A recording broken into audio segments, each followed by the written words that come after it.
Astro, a mainstay in Malaysian homes for the better part of the last 2 decades, is finding itself at a digital crossroads. However, Astro says it hasn't been resting on its laurels as it moves from being just pay TV to a digital-first company.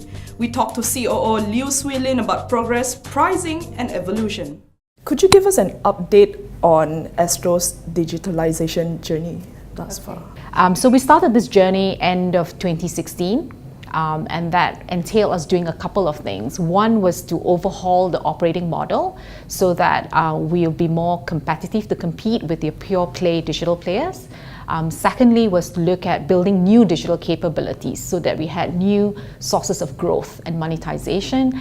And the third for us was basically to look at reinstilling the innovative and digital mindsets for our employees so that they are more prepared to embrace not just the digital economy, but we could be more resilient and adaptable as a company. Well, how has the journey been like? Well, we've been fairly happy with the results we've seen. You and I know that innovation could be a buzzword or a byword for most companies.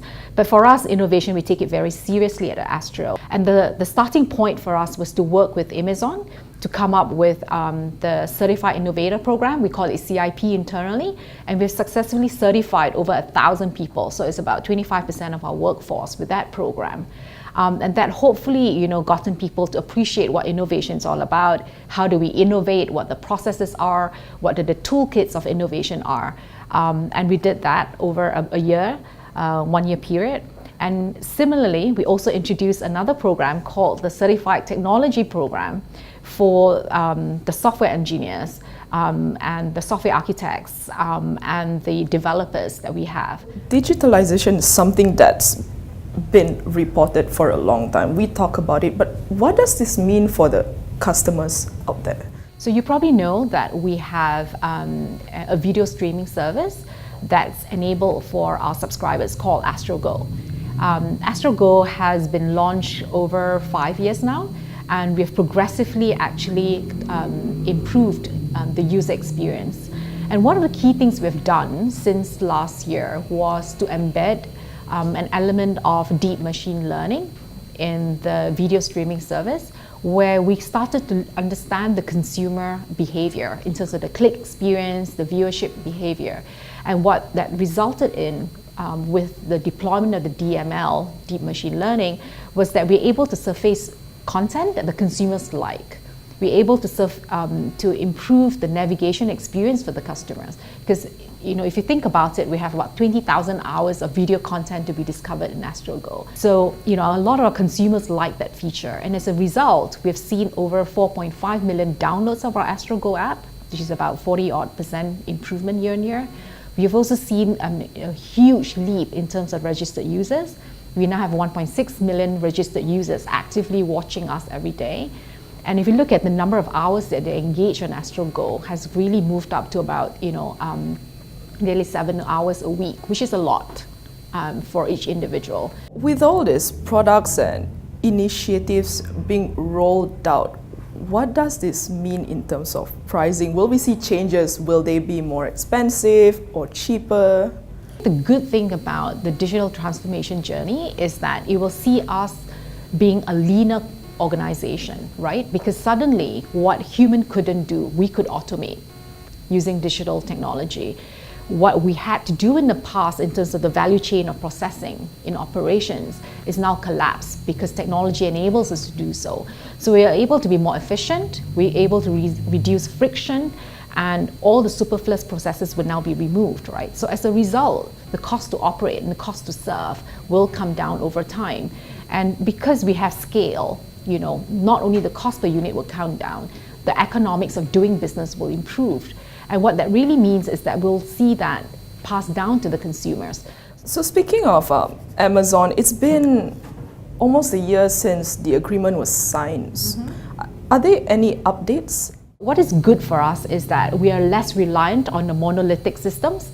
We now have the ability to do rapid prototyping and beta testing, which means speed to market for customers is a lot faster. It also means less risk because with cloud and security, we have less concerns about things going wrong and then taking a long time to test again. So that whole rapid cycle has worked very well for us. The approach that we have embraced now is to work together with them to co-create and co-invest new media applications that will see us rolling out a lot of new digital assets and improving user experience and interfaces for our consumers. So that's exciting for us. In terms of customer handling, a lot has been done, to the back-end processes, but the switch and adaptation from traditional to digital, how much have things changed? What had taken place last year was that we invested in a omni-channel customer care platform that was rolled out, covering all servicing channels from web, messaging, voice, social media even. And we rolled this out across 2,000 people in our company. And we embedded it for our pay TV business, and we also introduced it for our Astro Go Shop business. Our agents, our customer service agents, now have a 360 view of the customer, not just of the interactions on the voice or the interactions that they call in. They now can see interactions on the web.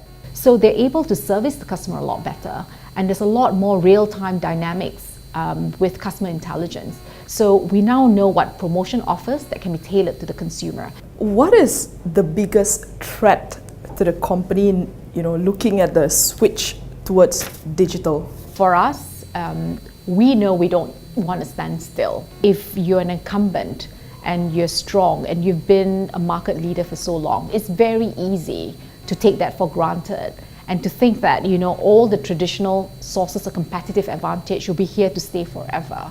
We constantly want to improve ourselves. We constantly want to go out there and look at what more we can do for the customer, because we realize if we don't focus on the customer who's changing so quickly, whose habits are whose media consumption habits are changing so quickly and rapidly, that we could lose sight who the consumers are. We understand the moment we are irrelevant to the customer, we don't have a place in the consumer lives. So I think that's a main focus for us. Yeah.